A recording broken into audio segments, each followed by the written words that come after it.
मैं इस चैनल पर आप सबका हार्दिक अभिनंदन और स्वागत करता हूं। और आज का वीडियो अपने जो हमारी प्राचीन खेती, जो भारतीय सभ्यता की खेती और जिसकी खुदाई के अवशेष हड़प्पा और मोहनजोदड़ो की खुदाइयों में मिले हैं, उस खेती के ऊपर अपने को वापस लौटना पड़ेगा। अपने देश आज़ाद होने के पश्चात विदेशों के षड्यंत्र के तहत अपने को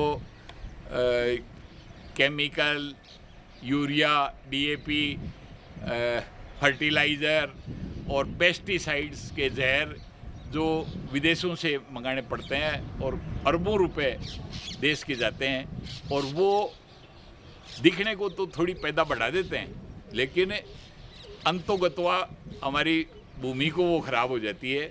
जो मिट्टी के पोषक तत्व हैं वो ख़राब हो जाते हैं और खेत बंजर होते जा रहे हैं। उसके समाधान के लिए मैंने कृषि विशेषज्ञ से और पुराने शास्त्रों के अध्ययन के पश्चात इस निष्कर्ष पे पहुंचा कि खेती और मनुष्य जीवन के लिए गाय जरूरी है। और गायों का जब अनुसंधान किया तो उसमें से निकल के आया कि दो गाय हैं। जो एक गाय है जो भारत की है, एक गाय है जो हमारे वैदिक और ऋषि काल में पूजी जाती है, जिसमें 33 कोटि देवताओं का निवास बताया जाता है। और दूसरी तरफ से विदेशों से आयात की गई जर्सी और होलिस्टन उनके नाम और दूसरे तरह के नाम हुए, जो मैन मेड, गॉड मेड नहीं है, वो मैन मेड हैं। वो क्लोन सूअर, भैंस और दूसरे क्लोन बढ़ा करके और वो दिए गए। उनके न गोबर में कंटेंट जो होने चाहिए वो हैं, न उनके गोमूत्र में वो कंटेंट हैं, क्योंकि वो मैन मेड है। और वो भी हमारी उर्वरा शक्ति को और मनुष्य जो उनके दूध दही को काम में लेते हैं, उनके डायबिटीज़, हाइपरटेंशन और अनेकों प्रकार की बीमारियों का वो कारक हैं। इसलिए गोपालन किया जाने का मैंने निर्णय किया। उसके पश्चात मैंने चांदन जो जैसलमेर में है वहाँ से गायों का अनुसंधान किया, तो उसमें पाया गया कि देसी गायों में भी थारपारकर गाय, जो अभी आपको दिखाऊंगा, वो सबसे बढ़िया है। और थारपारकर गाय में लेके आया। उसके पश्चात यहाँ जब आया तो मैं जब खेती की शुरुआत की तो भूजल समाप्त हो गया। अब भूजल जब समाप्त हो गया, ग्राउंड वाटर ख़त्म हो गया, तो बड़ी समस्या हुई, बहुत निराशा हुई। उसके पश्चात मैंने ये, आप यहाँ पे देखेंगे, ये मैंने वाटर पॉन्ड बनाया। और उस वाटर पॉन्ड के लिए सरकार जो है वो अनुदान भी देती है। और उस वाटर पॉन्ड से मिट्टी जो निकल के आई वो मैंने खेत के किनारों पे डाल दी और उसका ढाल इसकी तरफ कर दिया। और अब इसमें बरसात का पानी, अब इस बार तो बरसात अब कम हुई है और मैंने इसको पानी नहीं होने की वजह से फसल में सिंचाई के लिए भी ले लिया, कम है।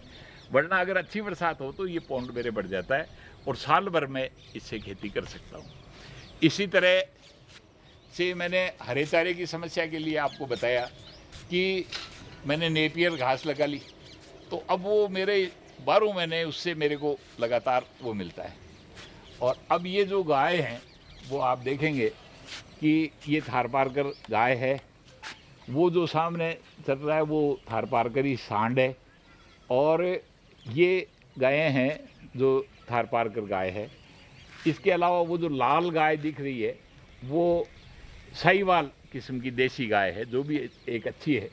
इसी तरह एक गाय मेरे पास में कॉन्क्रेच है, लेकिन उसको भी मैं लेकर के आया और उसकी भी पालन पोषण कर रहा हूँ। इसी तरह फिर कम पानी होने की वजह से उधर सामने देखेंगे तो जोजोबा लगाया हुआ है, जिसमें ड्रिप इरिगेशन है, उससे जोजोबा तैयार होता है।